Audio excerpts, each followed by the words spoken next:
When we started, I think it was really important for us to decide what we felt like we needed to own and what we could, kind of rent, so to speak. Sometimes people talk about this as like a always or never kind of statements. Certainly we had to work through those internally to determine where we were going to invest our time and resources.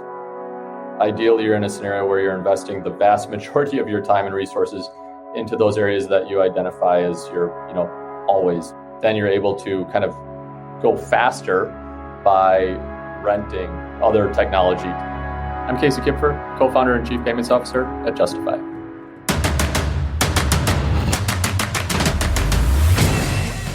This is Code Story, the podcast bringing you interviews with tech visionaries who share in the critical moments of what it takes to change an industry and build and lead a team that has your back. I'm your host, Noah Labhart, and today how Casey Kipfer is creating the company to 5x your revenue through embedded FinTech and payment solutions. All this and more on Code Story.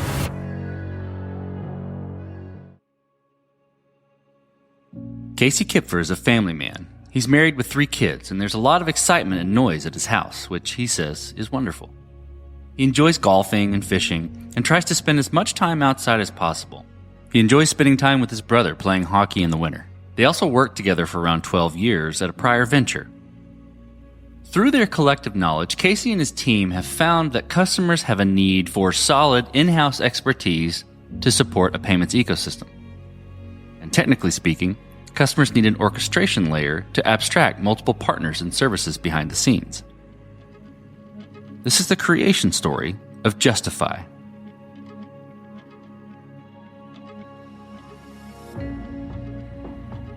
So we exist to accelerate potential, specifically the payments and fintech potential that exists within vertical platforms and marketplaces. We believe that, every company, every platform needs 3 things to really meet their potential within the payments and fintech space. That is a sub-account architecture, an orchestration layer, and a team. And so what we find is that most companies, most founders or leaders are leveraging some kind of sub-account architecture today, but that they don't have an in-house team that really has kind of been through it all before and has kind of the scrapes and bruises to show for it. Because of that, they lack really an understanding of both what is possible as well as how to potentially go about achieving that in a certain time frame, right? So a lot of our experience, comes from our past. For me, that's largely within SportsEngine and some of the other properties within Comcast NBC Sports that we manage in some way, shape, or form. For my founder, Joe, that's based off of his previous company and the platform and ecosystem that he had built. And when we sit down and chat with folks, they'll say, hey, we're using, maybe it's Stripe or Adyen or PayPal. We think that, it's pretty expensive. We don't really know what's possible in these other areas that extend outside of payments that our customers have a need for. And so, we think that the team and having people that can support both the strategy as well as the execution of that strategy is critically important.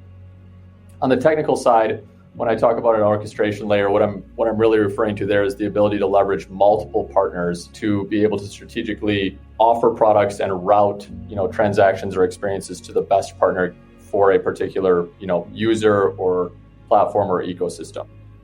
A lot of platforms will become single-threaded or will build out a spaghetti mess over time that isn't all that well thought out. And so we look to, solve for both of those problems, whether it's streamlining and making something, easier to support and in that way yielding better results, or else, just starting with a partner out of the gate who isn't looking at somebody as a number or isn't looking to become a vendor. We truly want to be partners with our platforms and really help them deliver the best platform and product that they can, and also reach their own potential from a growth revenue valuation perspective.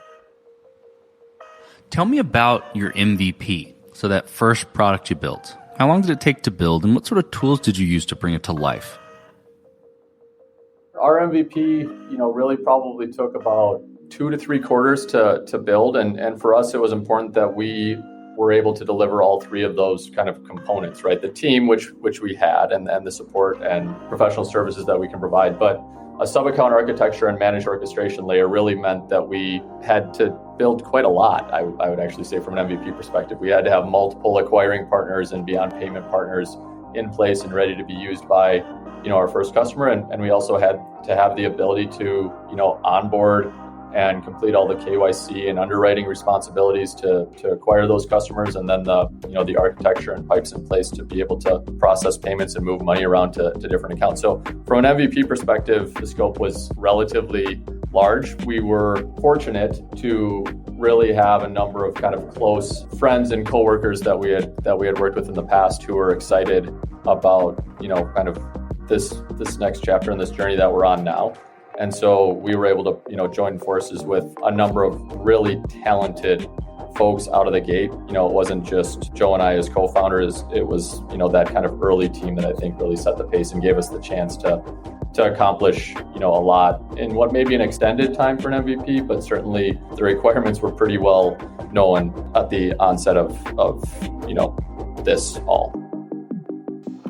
So even in knowing the requirements in the onset, you got to make certain decisions and trade-offs, and kind of at a high level, you're alluding to some of those, but tell me about some of those things you had to work through specifically and, how you coped with those decisions.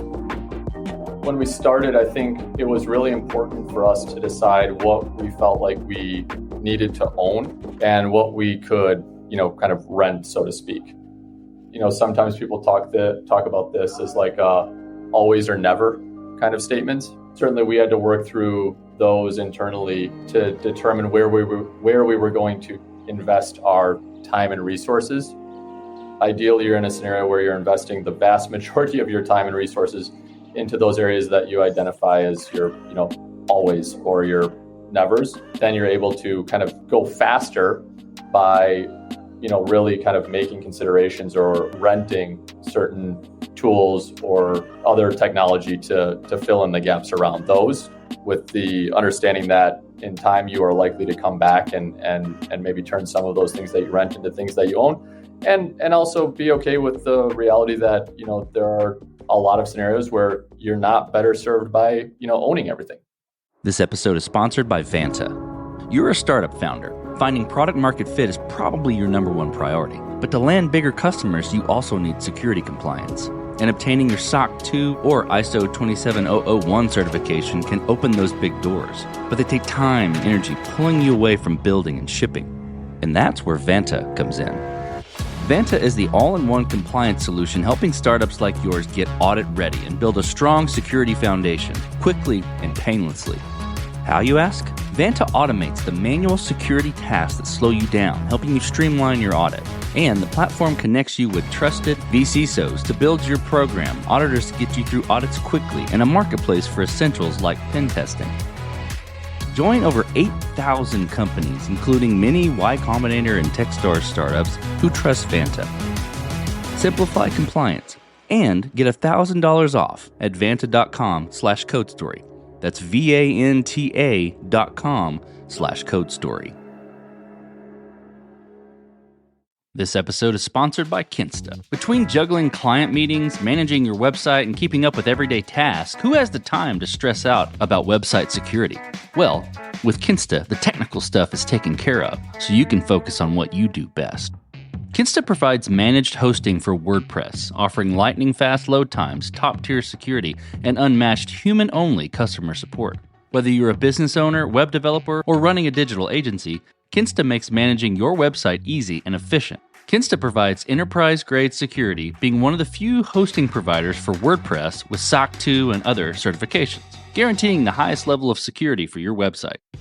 Thanks to their unlimited free expert-led migrations, Kinsta ensures a smooth transition for you from other hosting providers. Customers have reported 200% faster load times post-migration to their platform. What I find cool about Kinsta is their fast and reliable customer service and premium features that are included at no extra cost. Ready to experience Kinsta's hosting for yourself? Get your first month free when you sign up at kinsta.com today. That's KINSTA.com.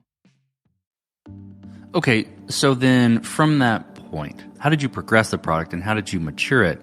And I think to wrap that in a box a little bit, How did you go about building your roadmap? And what was your process in deciding, okay, this is the next most important thing to build or to address with Justify? In terms of our roadmap, that gets a lot easier once you've launched with customers. Your customers are the folks in your pipeline to really help you define that roadmap. So in the MVP phase, it's always a little bit interesting because you may be so early on that it's harder to get as much feedback as you would want to help define, your strategy and where you're going to be sequencing the work. As you add more customers, then, that feedback, of course, there's work in parsing through it all, but that feedback is, coming at you much quicker and really helps you determine, are we onto something or are we on something much faster than without it. It was identifying, the early customers that wanted to go on a journey with us. We are still very much early on in our own journey, right? When I think about where we are at now, it's a far cry from where we were 6 months ago or even a year ago, but we're still certainly in, the first inning of our own platform. So identifying customers or partners that share your vision and share your values was critically important. And then ensuring that you're, in communication with them constantly and sharing ideas and feedback, in a way that fits the mold of that partner relationship versus a vendor relationship. Let's switch to team then, Casey. How did you go about building your team? And what did you look for in those people to indicate that they are the winning horses to join you? We had the benefit of a lot of the early members of our team being known commodities, so to speak. Beyond just coworkers, our first 10 hires were not just previous coworkers, but friends. And so there was an immense amount of trust. While not all of those folks came from the same initial kind of circles, they're all folks that wanted to work in this type of environment for a company that was looking to solve the types of problems that we're trying to solve, and in certain scenarios had experience in the areas that from a product UX engineering conversation perspective, it's not that you're looking to cut corners or cheat, but when everybody starts on the same page, it's a lot easier to go fast. The ramp time early on for us was condensed because of that and allowed us to move very quickly from the start. As we've grown, so of course like that, at some point, the potential to continue to grow your company in that way is probably not only not best, but it's also not realistic. Then it's really been about identifying kind of our core values within our company and ensuring that, we're hiring as much or more to those as we are to skills or experiences that may be more in line with what you'd expect out of, say like a resume. Let's flip to scalability then. So did you build this to scale efficiently from day one, or are you going to be fighting this as you grow and gain traction? The answer is going to be somewhere in the middle. I think that you are, really setting yourself up for some greater challenges down the line if you aren't thinking about how to scale in different areas across your business. But the reality is, for us, there's trade-offs insofar as sometimes, in a startup, and I do believe this is true, you have to do things that maybe don't scale or aren't designed to scale for a period of time. When we talk about the team that we bring or the professional services that we bring, certainly while we can continue to add to the team, that's very different than, the architecture and the technology that we're building out to help our customers, really reach their potential and do what it is that they're setting out to do. So that isn't a reason for us to shy away from that. It's, we believe it's reasons for us to kind of lean into that because it is so different than what others provide. And that is certainly a concern when we think about scalability though. On the tech side, I think, it's not exactly the same, but the same types of considerations will continue to play out. And so, from the day that we started or, the month that we started, there are areas that, we know we'll need to cycle back on and continue to improve as we grow our partner list and they grow and are utilizing our system in ways that, we can only hope or dream that they would even, now a little over a year into it. As you step out on the balcony and you look across all that you've built, what are you most proud of? And I know it's early innings, but what are you most proud of? The partners that have joined us early on in our own journey, I think what I'm most proud of is the wins that they've had, right? We are in the background. We're effectively designed and meant to be in the background, right? Like the technology that we provide is white labeled, right? We are behind the scenes. We are helping, we're helping our partners provide a reliable service to their customers, to do it in a way that allows them to monetize and optimize their payments and their payment revenue, to introduce new products, whether that be quicker access to funds, loans, embedded insurance offerings. Not just the launch, but we've had customers very early on here that have, partnered with us and then successfully raised where they weren't able to raise funds before partnering with us. We've had a couple that have been acquired, and they've explicitly said, like the valuation or what they've been able to accomplish is in part due to our technology and a host of other things too, right? It's certainly not just us, but in part, related to the technology that they've implemented and the solutions that they're providing, but also due in part to the strategy that they have and the way that they're able to talk about the vision of their own platform to whether it be somebody who's looking to acquire them or invest in them or whatever.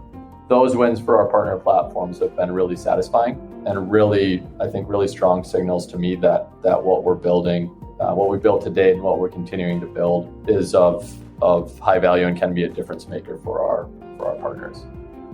More personal side, I think it's the team and the company itself. When I think about our team and the growth of our team adding, it's early stages, but when you're adding, like 10, 20, 30% to your overall kind of team makeup on a monthly or quarterly basis, there's an immense satisfaction in that.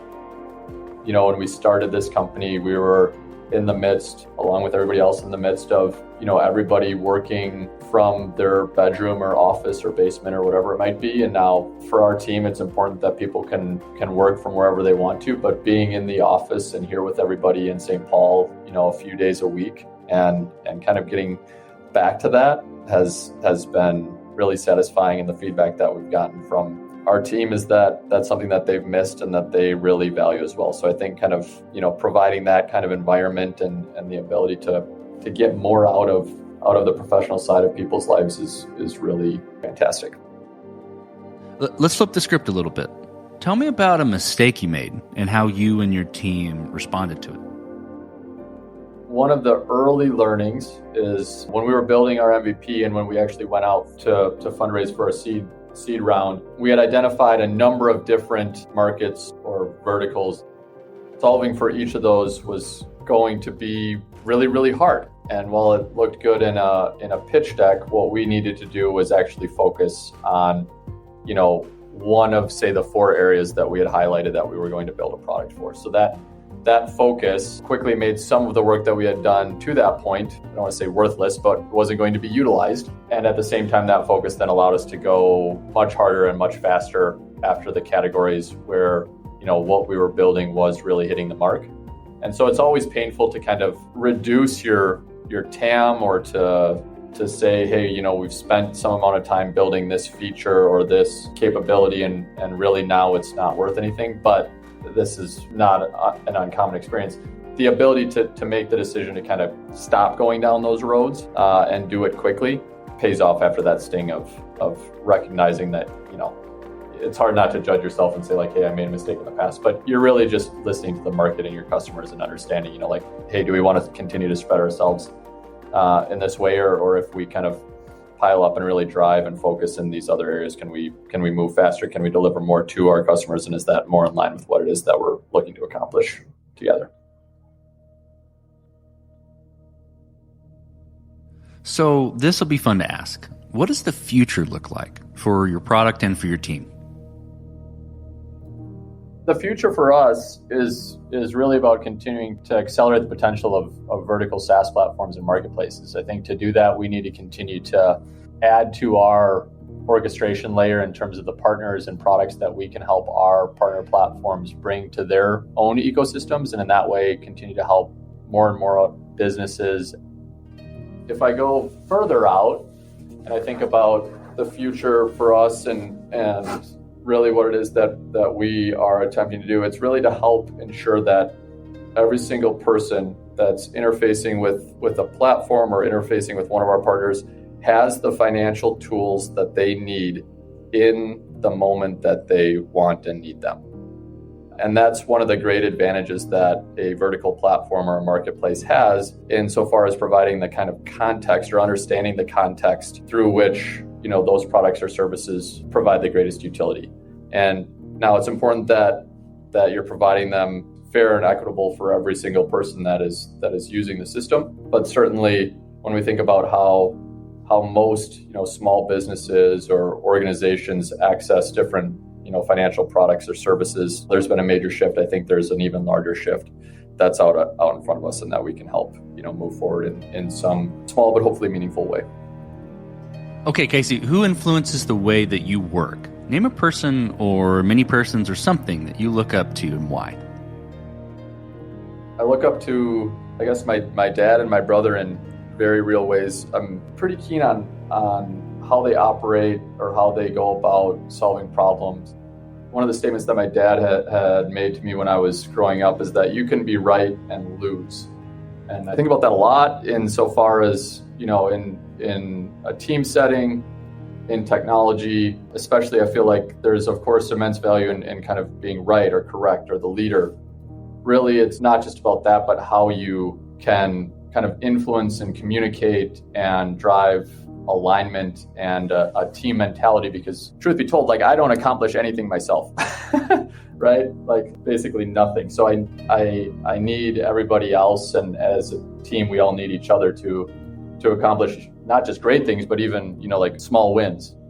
Understanding that it's really important to operate in a way that creates an environment where people feel trusted and respected and valued is a really big deal. And it's also something that you can mess up really quickly, right? To gain those things takes time and time together, and to lose those things is, that can happen in a meeting, right? And now maybe it's not like a 100% gain or loss in those settings, but it is something that I think about on a regular basis in terms of, okay, how can we, make sure that we're investing in that in addition to just making the quote unquote right decision or picking the right direction. I look up to my brother on the professional side insofar as, when I was able to watch how he operated, I thought that he was very good at putting the customer, putting the person first, and not letting the business drivers lead a strategy. And I think in the embedded payments and FinTech space, it is all too easy to let a Excel spreadsheet drive your strategy. But that is kind of by definition a soulless strategy. So everything has to kind of come together and make sense. But it sure feels a lot better when you start with the person, whether that be somebody that's using a platform, or maybe the owner or co-founder of a platform, whatever it might be, putting those people first in how you're thinking about the opportunities and the challenges that exist in front of you.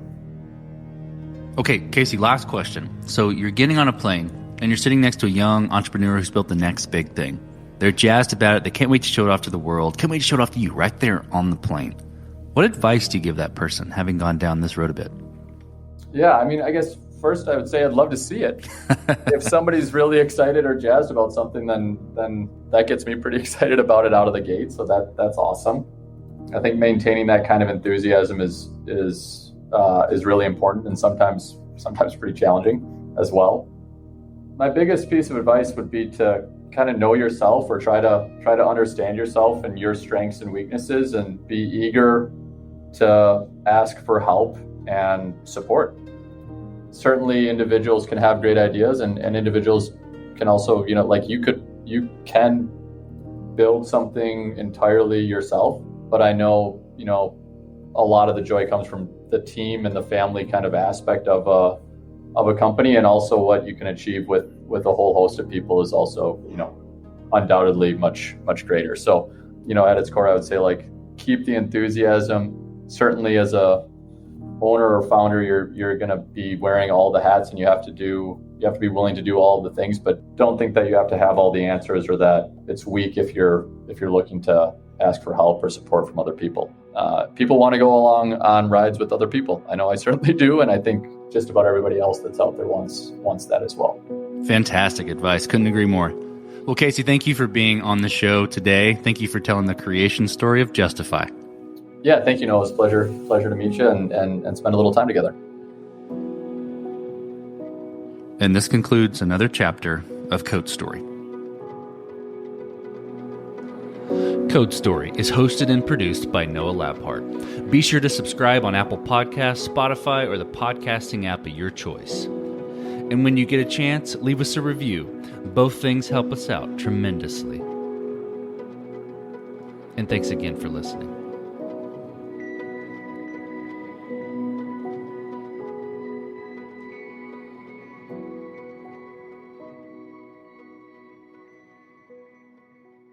Now Taxes is 100% free when you file in the TurboTax app if you didn't file with us last year. Oh, yeah? Yeah, just do your own taxes in the app by 2/18. What if I have lots of forms? All good, all 100% free. What if I had 3 jobs? Still 100% free. What if I once saw Bigfoot? That has nothing to do with taxes, so still 100% free. Now that's what I'm talking about. Now this is Taxes. See if you qualify in the TurboTax app. Excludes TurboTax Live, must start and file in app by 2/18.